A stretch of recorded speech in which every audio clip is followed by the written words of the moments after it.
So, yan, mga kapiks, nakauwi na ba ako dito sa bahay? So, ayan, mga kapiks, yung mga tao po dito tulog na.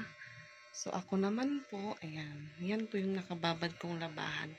Tapos, gumagawa pa ako ngayon ng yelo dahil kaunti na lang po yung laman.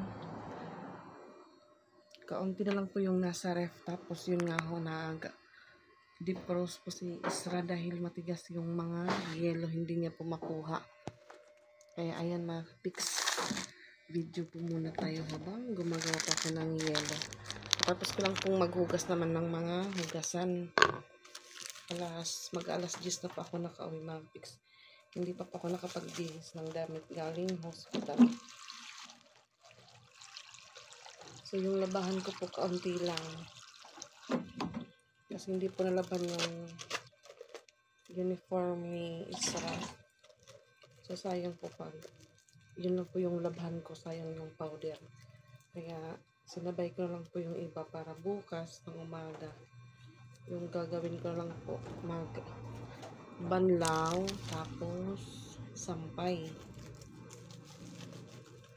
Kahit ano po kahit 15 yung magawa kong yelo. Mayroon pa naman po dito sa ref, pang dagdag na lang po. Pang dagdag na lang mga kapiks. Anong oras na po ako nakakauwi galing kay kuya. So yung mga bata, late na din pong naghahaponan. Pero okay lang din po dahil may kanin na po.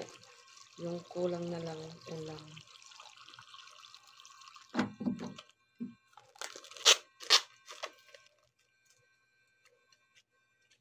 So yung dinner po namin kanina, yung ulam po namin, barbecue. Bumili lang po ako para hindi na pa ako magluto. Pero may natira pa pong bangus. Prinito ko na lang din. Yun na lang po yung kinain ko. Kaunting kanin lang po yung kinain ko kanina. Yun po yung kinainisan ko din po. Kasi yung papalit po sa gabi magbantay, ang tagal po dumating. Marami pa po silang ginagawa sa kanila. Kaya ako, late na din pa ako nakakauwi. So, binabad ko po muna yung labahan ko. Sabunan ko lang po, tapos bukas ko lang po banlawin. Or banlawan. Kasi nagpa-plancha pa po ako ng uniforme. Alas 11 na po mga kapiks.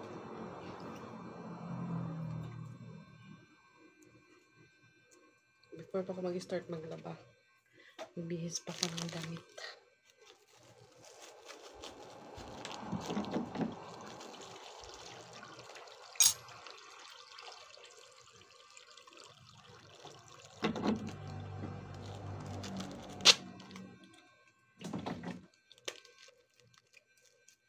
Kasi pag hindi ko po ito malabhan, tatambak na naman mga kapiks. So, mahina lang po yung boses ko. Kasi yan nga, may mga nakatulog na. Pero yung po, electric fan ko sa likod maingay.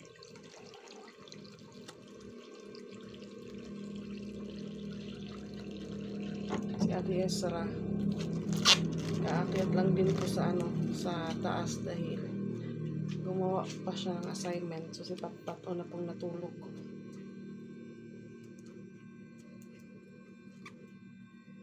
Arrange ko muna mga kapiks.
natira pa pong ice dito, dalawa. Nilabas ko po kasi matigas. Yan. Yan o. Kalat po yung buhok ko. So, ilagay ko lang po ito kahit tunaw. Pwede po itong ano, parang sobra na lang ibigay pag may bibili. Haggard po tayo, haggard. Okay lang po yan.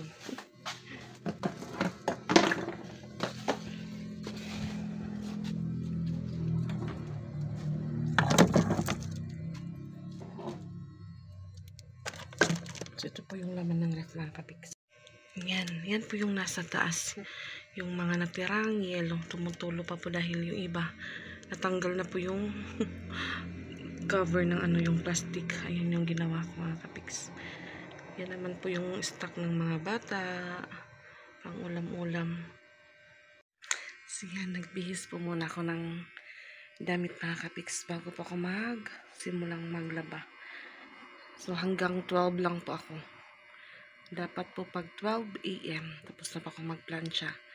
Tapos na po akong laba mga kapiks. Kaya pa ano po, bibilisan ko pong kuskus ng labahan. Pasensya na po sa aming kusina. It's a beautiful charis. Yan. Ililipad po yung ano, yung shower curtain ko. Ililipad mga kapiks. Yan. Yan po yung mga ano po namin jug na iniigiban po kina Nanay Inday.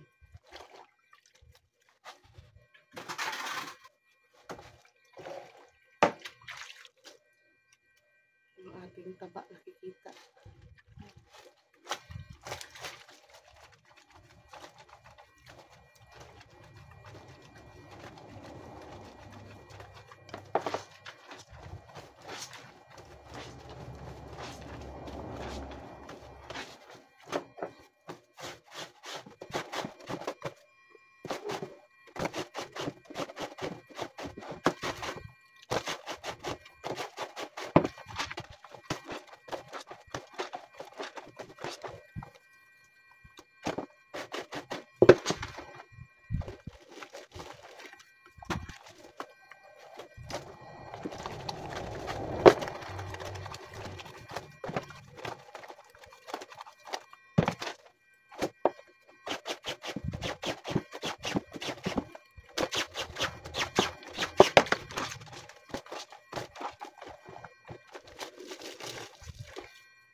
Puro po ito mga ticolor mga kapiks.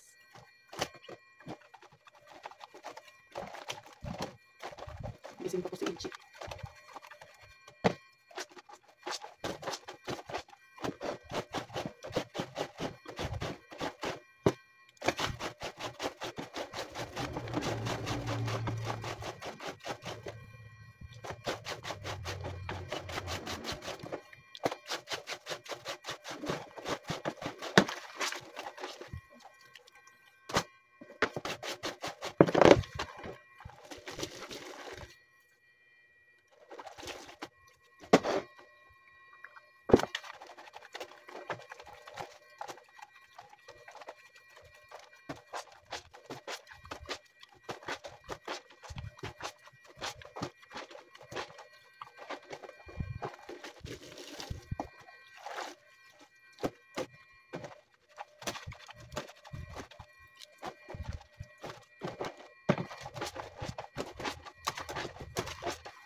Hindi po tayo pwedeng mag-feeling antok.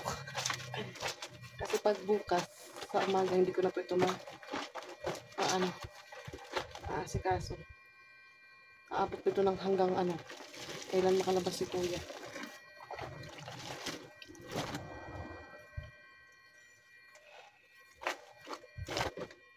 Dahil ako lang po talaga yung magbabantay doon sa hospital tuwing umaga dahil si Nika may naman po sa school. Dahil papasokan naman yung college.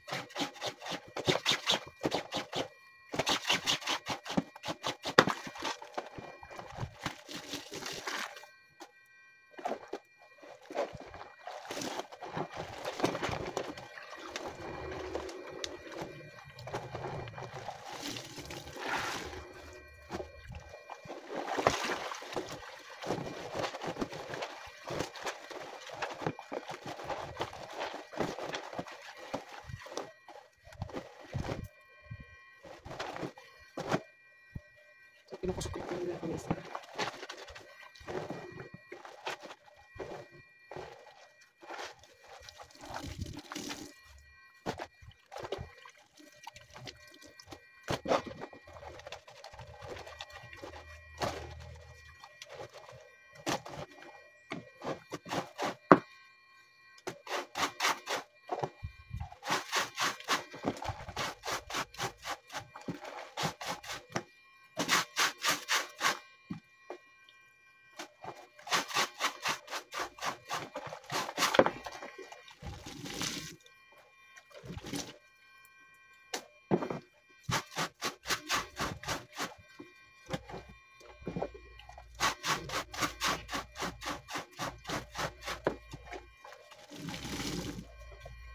So, yung video ko po mga kapiks, medyo mabilis po siya dahil ipa-fast forward ko po. Kaya sa nagtatanong po dyan, pasensya na kung may ibang video pa ako na mabilis yung kasi para hindi po masyadong mahaba yung oras.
Bro! Makalas ka man, Mirong. Palit ka? Palit ka, Jek! Kinabahan po ako.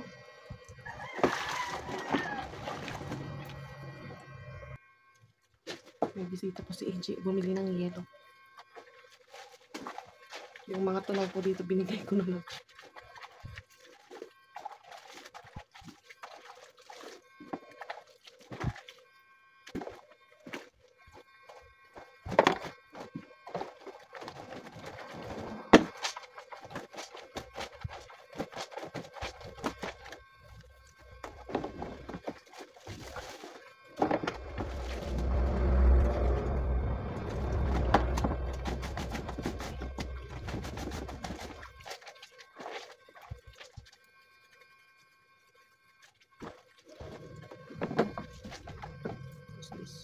Na to.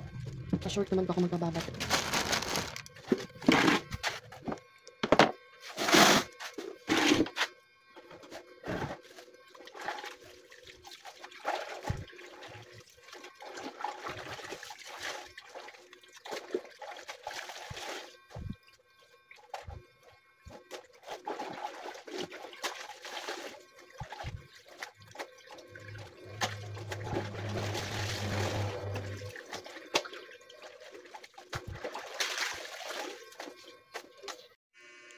Yan mga kapiks, natapos din po ako sa pagsabon ng aking mga nilabhan. Magplaplansya naman po ako mga kapiks ng uniform ni Ate Ezra tsaka ni Patricia. Ayan, nakasabit lang po sila sa taas. So, pinainit ko po muna yung plansya bago pa ako mag-start. Medyo inaantok na po ako. 12 na po, 12 na. Ayan, magplansya muna ako mga kapiks. Yung problema, masakit po yung tiyan ko. Parang ako ay, nawawala po yung mataas kong stand. Yung mahabang stand ko, saan ko ba yun nalagay? So, medyo maingay po dito kina AJ dahil nagiinuman po sila. Meron silang bisita. Ayan, dito yung stand ko. Yan, unahin ko po muna yung blouse ni Ezra. Ni Ate Ezra May. Pang madali ang plansya lang po ito mga kapiks.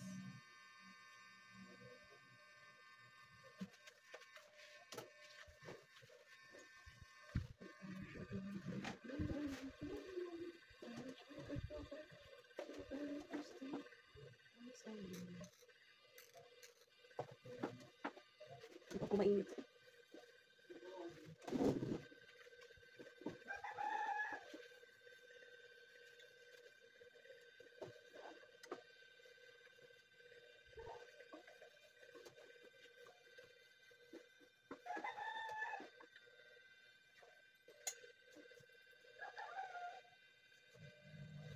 Dumi.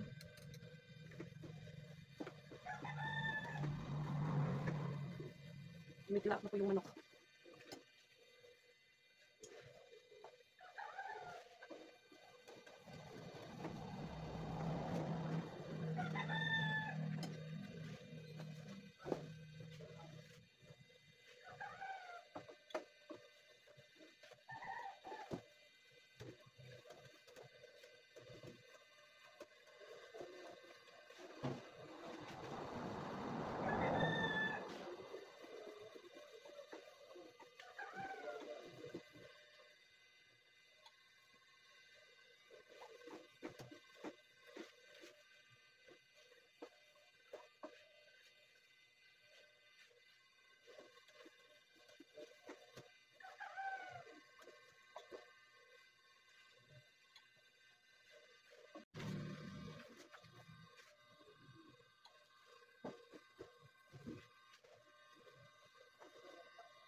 Hindi ko pumapasok.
Yan, natapos din po ako sa pagplansya mga kapiks.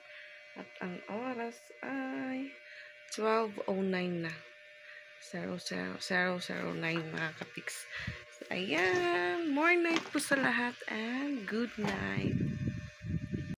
So, ayan, good morning mga kapiks. Karugtong pito ng ko po, video kagabi na habang ako ay gumawa ng yelo, naglaba, and nagplansya. Sampay ko na po mga kapiks yung nilabhan ko. Early pa po akong nagising. 5:00.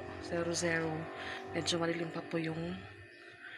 madilim pa po sa labas kanina nung nagbanlaw pa ko doon malapit sa balon para hindi po maano yung pag-igib-igib ng tubig. So ito po yung mga nilabhan ko kagabi mga kapiks. Yan, Tuesday morning mga kapiks. So yan po yung mga nilabhan ko po kagabi. Early pa po ako magbanlaw.